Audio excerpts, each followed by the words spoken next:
আজকে Malaysia syndicate নিয়ে আমরা দাঁড়িয়েছি। এই সিন্ডিকেটের হোতা কারা ইতিমধ্যেই তো বের হয়ে এসেছে। বাংলাদেশের অর্থমন্ত্রী, এই লোক কি ফকিন্নি? এই লোকের কি টাকা পয়সা অভাব? আদম ব্যবসা করা লাগবে এই লোকের, তাও নিজের বউরে নামাইছে, মাইয়ারে নামাইছে আদম ব্যবসা করতে। এই রকমের ঘৃণিত জঘন্য ব্যক্তিরা হচ্ছে এই দেশের মন্ত্রী। এই লোটাস কামালের পরে আরেকজনের কথা একজন বলেছে, 111-এর সময় খুব পাওয়ারফুল অ্যান্টি কারাপশন কমিশনের একজন সমন্বয়ক ছিলেন সম্ভবত জেনারেল মাসুদউদ্দিন চৌধুরী। অগরে তো দেশে থাকতে দেওয়া উচিত হয় নাই।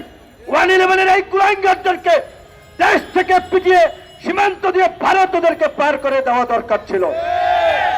আজকে এই জেনারেল মাসুদউদ্দিন এই দেশের এমপি হয়, 111-এর সময় খেয়েছে, ব্যবসায়ীদেরকে তুলে নিয়ে চাঁদাবাজি করেছে। এখন এই জাতীয় পার্টির ঘাড়ে সবার হয়ে শেখ হাসিনার আশীর্বাদ নিয়ে পার্লামেন্টে বসে আবার এই আদম ব্যবসার সিন্ডিকেট করে তুলেছে। এই মাসুদউদ্দিন, এই লোটাস কামাল, এই আরেক বেনজির ঢাকা 20 আসনের এমপি, সবাই কিন্তু আওয়ামী লীগের এমপি। দেখেন আরেকজনের কথা আর কি বলবো। আমাদের সাধারণ সম্পাদক বলেছেন তিনি তো ওবায়দুল কাদেরের পেয়ারের লোক, পীড়িতের লোক, ঘনিষ্ঠভাজন লোক। কাজে এই কুখ্যাত লোকের বিরুদ্ধে কথা বললে রাস্তা দিয়ে হাইটে যেতে পারবো কিনা সেটাও তো সন্দেহ। তো এই নিজাম হাজারীকে নিয়ে দুটা পত্রিকায় নিউজ হয়েছে। ফেনীতে তার যে বাংলো বাড়ি, পত্রিকাগুলো রিপোর্ট করেছে 450 থেকে 500 কোটি টাকা ব্যয়ে ওই বাংলো বাড়ি নির্মাণ করা হয়েছে। সেই বাংলো বাড়িতে 2টা হেলিপ্যাড, 4টা না 8টা সুইমিং পুল, বিদেশি দেশি এত জীব জন্তু, মাছের খামার, ফুলের বাগান, একেবারে একটা রাজপ্রাসাদ। নিজাম হাজারীর বাপদাদার 14 গোষ্ঠীর কেউ জমিদার ছিল? নিজাম হাজারী চট্টগ্রামে একটা কলেজে পড়াশোনা করেছে, ছাত্রলীগের রাজনীতি করেছে, চাঁদাবাজি ধান্দাবাজি করে কোনোভাবে এমপি হয়েছে। সেই নিজাম হাজারী কিভাবে আজকে 500 কোটি টাকার বাংলো বাড়ি করে এবং সেই বাংলো বাড়িতে ওবায়দুল কাদের যে কেক কাটে? তাহলে এই দুর্নীতিবাজদেরকে একদিকে তারা দুর্নীতির বিরুদ্ধে জিরো টলারেন্সের কথা বলে, আরেকদিকে আবার তারাই তাদেরকে পৃষ্ঠপোষকতা করে। ওবায়দুল কাদের বড় বড় কথা বলছেন, শেখ হাসিনা সাবধান না, দুর্নীতির বিরুদ্ধে ব্যবস্থা নেন, এই সেই। কি করেছেন? কি করেছেন? কয়জনের বিরুদ্ধে ব্যবস্থা নিয়েছেন? তো আজকে 4 জন এমপির কথা বের হয়ে এসেছে মালয়েশিয়ার সিন্ডিকেটের সাথে। আমরা দেখতে চাই ওবায়দুল কাদের এবং ওবায়দুল কাদেরের সরকার এই 4 জন চোর দুর্নীতিবাজ আদম ব্যবসায়ী এমপির বিরুদ্ধে কি ব্যবস্থা নেয় আমরা দেখতে চাই, জনগণ দেখতে চাই। এবং শ্রমিক অধিকারকে বলবো, এই 32,000 শ্রমিকের সাথে যোগাযোগ করুন, তাদেরকে সংগঠিত করুন। এই 4 আদম ব্যবসায়ী এমপির বিরুদ্ধে যদি ব্যবস্থা না নেয়, আমরা এই ভুক্তভোগী শ্রমিকদেরকে নিয়ে ওই আদম ব্যবসায়ীর 14 গোষ্ঠী উদ্ধার করবো। ওর কোথাও অফিস, বাড়ি, গাড়ি, প্রপার্টি আছে, সেটা আমরা উদ্ধার করব। কারণ অনেক প্রতিবাদ করেছি, প্রতিবাদ করছি, প্রতিকার হচ্ছে না। আর এবার শুধু প্রতিবাদ করলে হবে না, প্রতিরোধ করে তুলতে হবে। মালয়েশিয়ার শ্রমবাজার এই সরকারের আমলেই 3বার বন্ধ হয়েছে, 3বার। সর্বশেষ 2018 সালে বন্ধ হয়েছে। সরকারের টনক নড়বে না? একটা আহাম্মকি সরকার, একটা অপদার্থ সরকার, একটা ধ্বজভঙ্গ সরকার।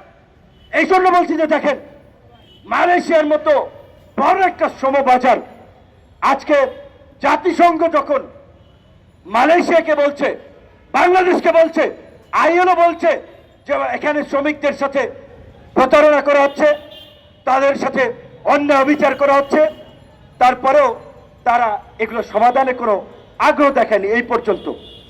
মালয়েশিয়ার শ্রমবাজারে তারা 9টা দেশ থেকে শ্রমিক নেয়। কোন দেশ মালয়েশিয়ার এই রকমের অযৌক্তিক শর্ত মানে নাই যে তারা স্পেসিফিক কয়েকটা এজেন্সিকে কাজ দিবে, তারা বাংলাদেশ থেকে লোক পাঠাবে। এইটা করেছে সত্যিকার অর্থে নিজের জাতি ভাই, তো লজ্জা লাগে। আমাদের বাংলাদেশিদের মতো ইতর শেষরা দুর্নীতিবাজ 2 নাম্বার পৃথিবীর আর কোন দেশের মানুষ আছে বলে আমার মনে হয় না। কষ্ট নেন না, ওই কাতারে তো আমিও আছি, কারণ আমি তো আপনাদেরই ভাই, এই দেশেরই তো নাগরিক। তো এই যে সেই ভদ্রলোকের কথা উঠে এসেছে, একজনের নাম, তিনি বাংলাদেশি বংশোদ্ভূত একজন লোক। তিনি ওইখানের কিছু দুর্নীতিবাজ মন্ত্রী এবং কর্মকর্তাকে ঘুষ টাকা পয়সা দিয়ে তিনি ম্যানেজ করেছেন, একটা সিন্ডিকেট তৈরি করেছেন। সরকার যদি এটা বুঝাই বলতো যে ভাই এর মাধ্যমে শ্রমিকরা প্রতারিত হবে, আমাদের শ্রমবাজার ক্ষতিগ্রস্ত হবে, তোমরা যদি সরকার শ্রমিক নাও, আমরা সরকারিভাবে তোমাদেরকে যে সমস্ত ভালো এজেন্সি আমরা লিস্ট দেবো তাদের কাছ থেকে নিতে হবে, তাহলে কিন্তু আর এই সিন্ডিকেটটা হতো না। মধ্যপ্রাচ্যের শ্রমবাজার, মধ্যপ্রাচ্যের সব কয়েকটা দেশে বাংলাদেশে আলেমদের খুব সম্মান, ইমামদের খুব সমীহ করে তারা, বাংলাদেশ থেকে তারা ইমাম নিতে চায়। কিন্তু এই দুর্নীতি, লুটপাট, এই সিন্ডিকেটের কারণে আজকে মধ্যপ্রাচ্যের শ্রমবাজারও আমরা হারাচ্ছি। মধ্যপ্রাচ্যের প্রত্যেকটি দেশে ভারত থেকে আলু, পটল, ঝিঙে, কাঁচামরিচ, মূলা, করলা যায়। বাংলাদেশের মতো একটা ওভার পপুলেটেড কৃষি প্রধান দেশ, আমরা যদি ওদের সাথে সম্পর্ক তৈরি করতাম, আমরা এই বাজারটা ধরতে পারতাম।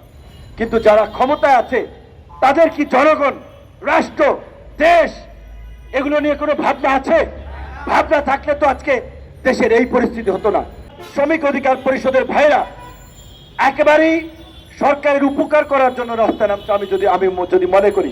কারণ সরকার তার এমপিদের বিরুদ্ধে ব্যবস্থা নিতে পারতেছে না, পারবে না, নানান ধরনের চাপ। তো শ্রমিক অধিকার এই যে প্রতিবাদ করেছে, এখন অন্তত ব্যবস্থা নেন।